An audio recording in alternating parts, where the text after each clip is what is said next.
And it'll now be much harder for everyday Oklahomans to have their voices heard about what appears on ballots come election time.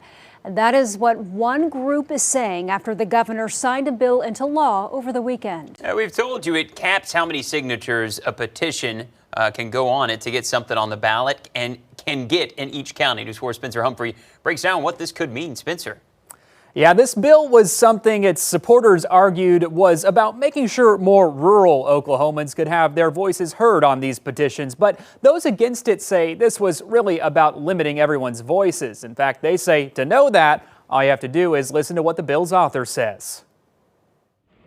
They just want to control all the process themselves. Special interest groups and powerful politicians and lobbyists are just mad right now. That was the warning longtime petition organizer Amber England brought back in March after state legislators passed a bill she says will make it infinitely harder for average Oklahomans to have a say on whether or not an issue can be put to a public vote. They're rewriting the rules to take the freedom for Oklahomans to actually decide issues for themselves. Oddly enough, England's warning against it was pretty darn close to the argument the bill's author, Senator David Bullard, made in favor of it. Your democracy does not need you right now. Your republic needs you.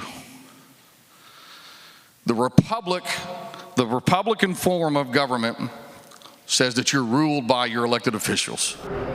We watched last week as a group of people dropped off more than 2,500 letters to Governor Stitt asking him to veto the bill. Well, while most of you were probably occupied Saturday enjoying your Memorial Day weekend, Stitt signed the bill into law. Here's what that means and what it won't. If you want to get a law changed or create a new one, you'll still be able to petition to get it on the ballot and let voters decide. What's changing is how many signatures you can get from where. Before the bill, you could get as many signatures as you wanted in as many places as you wanted across the state. But now it'll cap how many signatures you can get in each county to be 11.5% of the number of people who turned out in that county during the last election for governor. If that's all a bit confusing to follow, just know this. It will make it virtually impossible for people in Oklahoma County and Tulsa County, the two places where the overwhelming majority of Oklahomans live, to make up an overwhelming majority of the signatures on a petition. Instead, petitioners will have to get more signatures from rural counties, something the bill's supporters said was their main intent. We are actually moving out to more counties, getting the signatures of a more diverse population of Oklahomans. It is important for the entire state to be represented. But that's something England said petitioners have always been doing anyway. Every state question that I've been involved in over the last decade